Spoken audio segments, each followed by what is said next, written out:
dan tidak lain daripada yang sebenarnya. dan tidak lain daripada yang sebenarnya. Silakan duduk, Bu. Baik, Ibu Titin ini saksi yang saudara pemohon ajukan. Betul, Yang Mulia. Ini akan menerangkan seputar apa ini? Menerangkan karena beliau inilah Bu Titin adalah yang pertama mendapatkan kuasa dari keluarga daripada terpidana saat itu untuk mereka dampingi sebagai kuasa hukum, dan beliaulah yang banyak mengetahui di awal, dan jalan cerita kami akan dengarkan peristiwa dari awal ketika Bu Titin menangani peristiwa kejadian 2016 yang lalu, Yang Mulia. Semua perkara ya? Semua perkara. Ya, silakan, Pak. Itu dimulai pertanyaan. Baik, selamat pagi Bu Titin. Pak Bu Titin sehat hari ini ya? Alhamdulillah sehat. Bu Titin, kita ingin mendengar langsung to the point saja. Yang pertama, bahwa apakah Bu Titin benar atau tanggal berapa Bu Titin mendapatkan kuasa dari keluarga para terpidana di awal dari sejak penangkapan 31 Agustus 2016 yang lalu? Mungkin Ibu bisa ceritakan. Ya, terima kasih. Mohon izin Yang Mulia. Sejak tanggal 31 malam hari 31 Agustus 2016, salah seorang yang ditangkap, orang tuanya datang ke kantor kami dan menyatakan anaknya ditangkap pada sore hari. Orang tua Eko Ramadhani, itu yang pertama. Selanjutnya, secara berturut-turut saya mendapatkan kuasa dari 7 tersangka lain dari tanggal 31 Agustus sampai tanggal 5 September 2016. Mohon izin Yang Mulia saya buka berkasnya. Ya. Boleh? Terima kasih.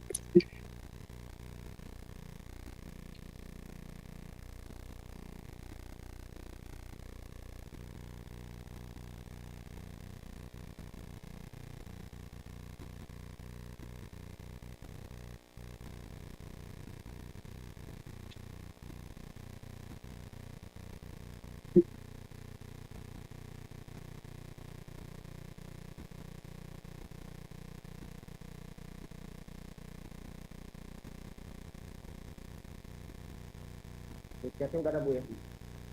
Kopernya udah dibawa?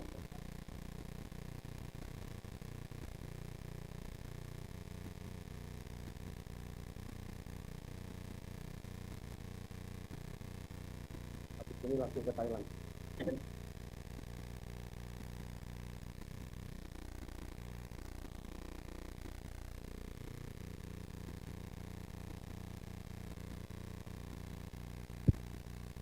Ini surat-surat kuasa yang saya dapatkan dari orang tua. Silakan lihat. Kursinya Pak. Silakan.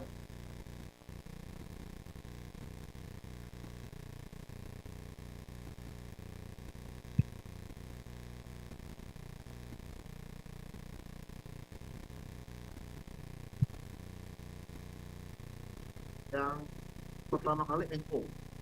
Pakai mic-nya Bu.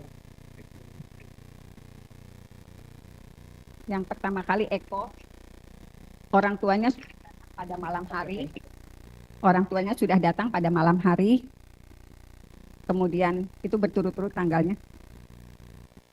Tanggal 31 itu langsung tanda tangan surat kuasa? Tanggal 31 itu karena orang tuanya sudah datang, saya datang tanggal 1 September ke Polres Cirebon Kota.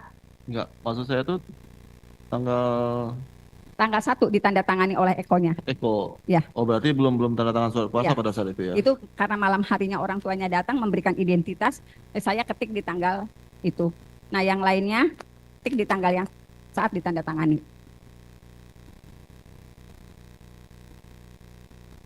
Kecuali Rivaldi. Kalau Rivaldi sudah dipegang pengacara lain. Rivaldi bukan ibu kuasanya? Bukan. Penasihat hukumnya, bukan? Bukan. Jadi berdasarkan surat kuasa itu, saya datang ke Polres Cirebon Kota untuk bisa mendampingi semua yang sudah tanda tangan kuasa. Tetapi pada saat itu, anggota Polres Cirebon Kota tidak mengizinkan saya masuk, tetapi mengizinkan surat kuasa itu ditandatangani dengan cara dititipkan Jadi saya menyatakan waktu itu saya dapat kuasa, kemudian dikomunikasikan, belum ada perintah dari komandan untuk didampingi oleh pengacara. Jadi surat kuasanya silahkan dititipkan dulu. Jadi Oke. setiap surat kuasa itu saya titipkan, diambil keesokan harinya dalam kondisi sudah ditandatangani oleh semua tersangka waktu itu. Jadi saya tidak pernah bertemu.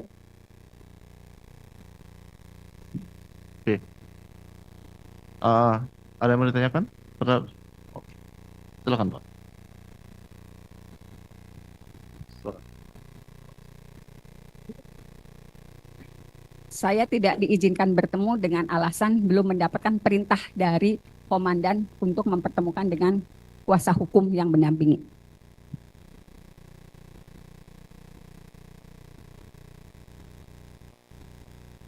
Ada pertanyaan? Tanggal 1, tanggal 2, saya hampir setiap hari ke situ karena memang kan surat kuasa yang ditandatangani tanggal 2 saya serahkan tanggal 2. Untuk Gitu. Eko tadi tanda tangan Kalau Eko dari malam karena Eko pertama kali orang tuanya yang datang ke kantor saya. Tanggal 31 orang tuanya sudah datang, makanya saya ketik ini di depan orang tuanya, kemudian diperlihatkan tanggal 1-nya saya baru datang ke Polres Cirebon Kota, 1 September 1 September 2016 ya. ya 2016. Saya serahkan waktu itu ke Bapak Imanuddin Semuanya semuanya. Kan satu-satu Pak, selain Eko. Ya, Oh, Eko semuanya. juga termasuk juga. Semuanya diserahkan karena beliau kenal dengan saya bilang pokoknya Bu Titin titipkan saja, besok diambil kembali. Jadi semua kuasa itu diserahkan pagi harinya, besok paginya baru diambil kembali dengan kondisi sudah ditandatangani. Oke. Anggota Polres Cirebon Kota. Saya lupa jabatannya apa itu. Enggak lupa saya lupa. Cukup ya. Sampai duduk Ya. aja kita. Siap.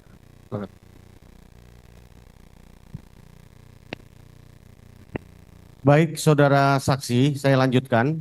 Setelah saudara saksi mendapatkan surat kuasa dari para terpidana, apakah saudara saksi dari tanggal 31 malam ya, Agustus ya, lalu baru tanggal 1, ya betul ya, 1 Septembernya, tanggal berapa saudara saksi berhasil bertemu dengan para pemberi kuasa? Terima kasih. Izin yang mulia. Ya. Jadi setelah mendapatkan seluruh kuasa, saya akan datang berturut-turut dari tanggal 1, tanggal 2, tanggal 3. Tetapi pada tanggal 2 sudah beredar foto-foto semua tersangka saat itu, semua yang ditangkap itu dalam kondisi babak belur. Tanggal 2 saya sudah mendapatkan foto-foto itu dari para keluarganya. Itu kan membuat kekhawatiran keluarga. Saya tetap datang ke Polres Cirebon Kota, saya memaksakan waktu itu kapan saya bisa mendampingi. Pas tanggal 3 saya ke sana, dikatakan kalau mereka sudah dititipkan ke Polda Jabar pada tanggal 3 September 2016. Tetapi kan karena memang belum seluruhnya yang nanda tangan kuasa, berarti di situ masih ada kuasa yang tanggal 5. Itu pun tetap ditandatangani. Silahkan yang mulia barangkali diperlihatkan kepada apakah 5 September. Atas nama siapa? Saya lupa yang mulia di situ sudah ini. Ya, Ini bukan. Ya. Ya. Ini tanggal 5. atas nama Jaya, ya. Ya, Apa betul ini surat kuasa? ya surat kuasanya ini. Ya. Ya. Ya. Ya, dua-duanya. Ya.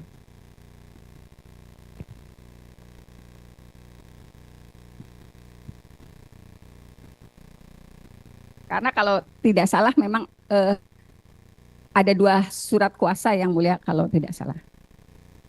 Oke, saudara saksi. Saudara saksi bisa perlihatkan foto yang saudara saksi diperlihatkan oleh keluarga ada? Ke depan Bu, diperlihatkan.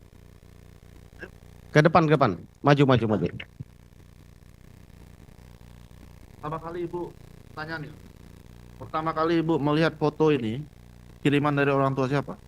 Saya lupa karena semua keluarga punya foto ini sebetulnya. Ya, yang menunjukkan kepada Ibu nih, ini Saya lupa foto. waktu itu. Lupa. Saya lupa. Ya betul-betul lupa. Tapi ini dari keluarga yang ditangkap. Ada pertanyaan? Ya. Nggak ada. Oke, Bawa lagi. cukup ya. Jadi foto yang sama kami juga ada miliki, jadi sudah sama Bu Titin. Jadi setelah saudara saksi menerima kuasa, ya, tanggal berapa saudara berhasil akhirnya menemui para pemberi kuasa? Saya tidak pernah ketemu kecuali pas rekonstruksi.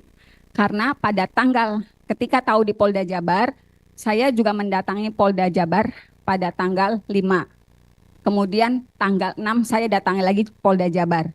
Nah, pada tanggal 7, karena informasinya semuanya sudah di Polda Jabar, saya mendatangi Polda Jabar pada tanggal 7 September 2016 bersama keluarga yang ditangkap. Nah, pada saat itu karena kekhawatiran orang tua waktu itu, orang tuanya udah nggak bisa ngelihat anak-anaknya, kemudian ada foto yang beredar. Akhirnya kami berinisiatif untuk melaporkan ke Propam Polda di tanggal 7 September 2016.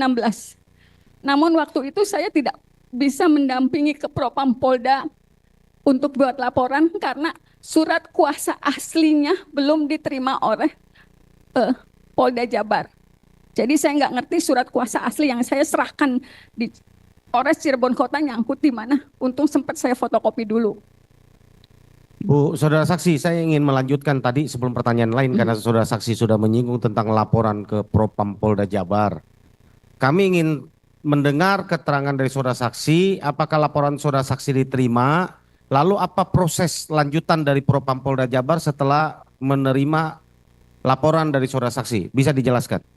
Laporan ke Propam Polda Jabar tidak pernah ditindaklanjuti apa-apa. Saudara tidak pernah dapatkan surat pemberitahuan apa? Tidak sama sekali.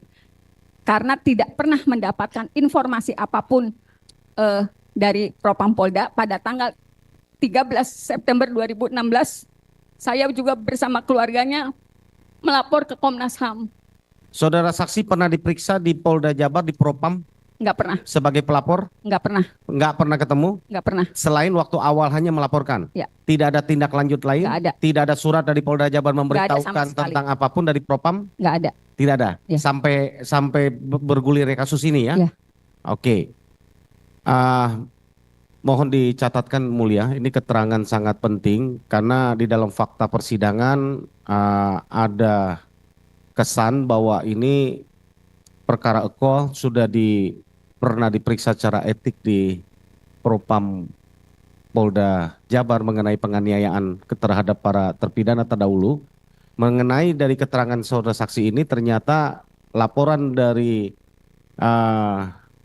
kuasa hukum saat itu dari para terpidana belum pernah diproses. Laporannya di Propam Polda Jabar.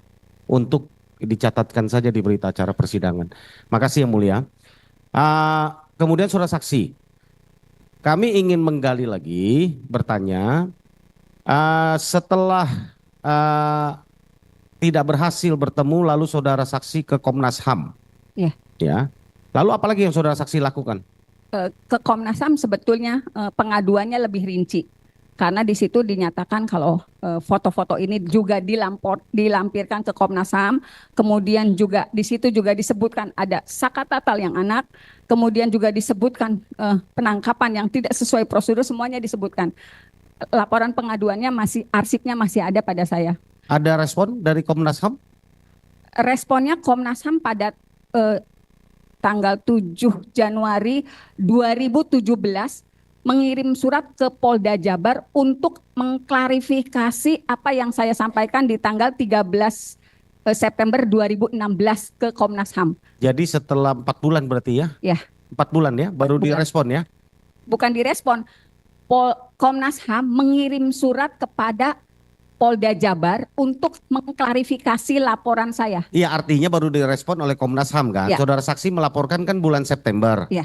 Baru 13 ada surat Komnas HAM ke Polda Jabar bulan Januari kan? Januari 2017. Ya, artinya 4 bulan sesudah saudara saksi melaporkan ke Komnas HAM. Ya. Sebelumnya tidak ada surat dari Komnas HAM atau apa?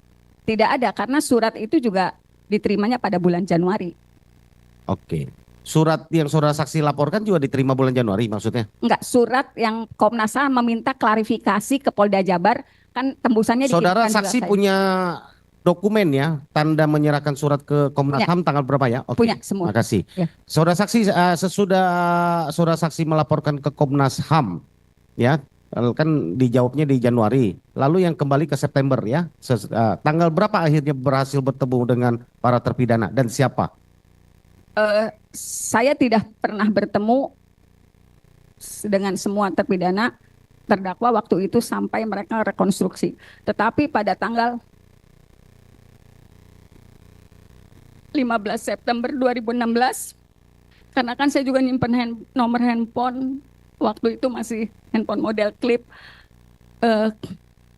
Saya waktu itu berulang-ulang karena saya terus cari tahu siapa yang bisa saya akses di Polda. Saya orang Cirebon, nggak ada akses ke Polda. Akhirnya saya dikasih nomor penyidik Polda Jabar yang orang Indramayu. Pada tanggal 15 September 2016, karena saya terus memohon agar saya bisa mendampingi dan hanya pada penyidik yang dari Indramayu itu mau yang berkomunikasi dengan saya. Namanya Pak Dodi. Pada tanggal 15 September 2016, saya dikasih kabar besok Sakatatal tahap 2 tanggal 16 September 2016. Saya kaget, loh kok udah tahap 2? Karena informasinya tanggal 15, di dalam surat kuasa itu kan saya tergabung dengan pengacara senior. Waktu itu saya menyampaikan, Pak, di tanggal 15 September setelah saya nerima telepon akan ada pelimpahan tahap 2. Saya bilang, Pak, besok Sakatatal dilimpahkan tahap 2. Saya nggak pernah ngedampingin. Waktu itu pengacara senior bilang, Tin, kamu pegang perkara ini sendiri. Apapun resikonya, kamu pegang sendiri. Mohon maaf, saya nggak bisa nyebutnya nama karena udah almarhum. Kemudian, kenapa Bapak nggak mau sidang? Si AA karunya sudah dipanggil. Saya nggak usah pakai mic yang mulia.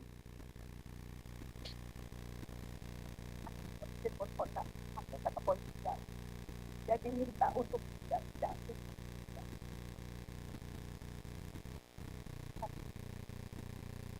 Pakai mic aja, Bu. Terbuka.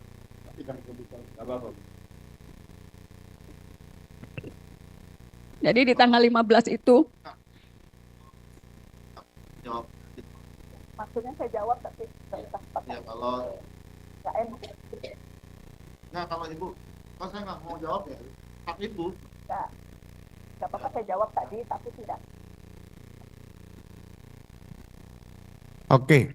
Kemudian pada tanggal 16 September itulah, 16 September 2016, saya baru bertemu dengan Sakatatal September 2016. Dan kondisinya BAP itu sudah jadi. Karena saya juga syok ketika tanggal 15 saya mengkomunikasikan, saya halus jalan sendiri. Tanggal 16 ketika Sakatatal datang itu ketemunya di kejaksaan dalam kondisi BAP sudah jadi. Hanya nama saya yang dikosongkan. Saya juga susah berkomunikasi dengan Sakatatal saat itu. Saya masih melihat luka-lukanya. Cuman kan pandangan matanya dia kosong banget. Saya susah, saya nanya apapun, dia juga nggak ngerti saya pengacaranya. Padahal waktu itu ada kakaknya, ada Selis.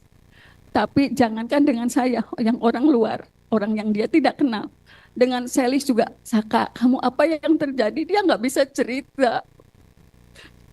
Saka masih anak-anak waktu itu 15 tahun. Pandangan matanya kosong. Dia seperti berada di dunia yang dia nggak ngerti. Saya susah berkomunikasi. Saya baca BAP itu betul. Saya waktu itu mengambil resiko yang terbesar. Kalau saya nggak tanda tangani walaupun saya tidak mendampingi, saya sudah dikasih kabar kalau ibu udah nggak mau tanda tangan sekarang, Saka Tatal akan didampingi oleh pengacara yang ditunjuk oleh negara. Itu yang bikin saya berat karena saya dari tanggal 1 udah nyari mereka.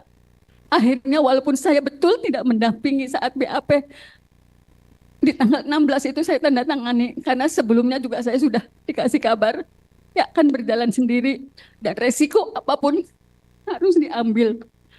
Kalaupun ini saya berdampak pada profesi saya sebagai pengacara, saya siap dihukum. Saya siap menerima sanksi dari profesi advokat karena memang saya menandatangani itu. Karena saya juga udah berusaha banget untuk mendapatkan mereka sebelum saya ketemu Saka Tatal di tanggal 16 September. Dan itu sebetulnya ditandatangani itu di Kejaksaan Kota. Kejaksaan Kota Cirebon di kantornya. Saya ruangannya lupa, tapi itu memang ditandatangannya di kantor kejaksaan. Nah setelah itu, kalau tidak salah, jaksa waktu itu membuat satu dokumen lagi yang menyatakan kalau Saka Tatal melakukan pemukulan. Itu pun saya nggak bisa konfirmasi ke Saka, betul nggak kamu melakukan itu? Karena betul-betul Saka Tatal dalam kondisi yang susah diajak bicara. Saya tahu banget bagaimana dia ketakutannya saat itu.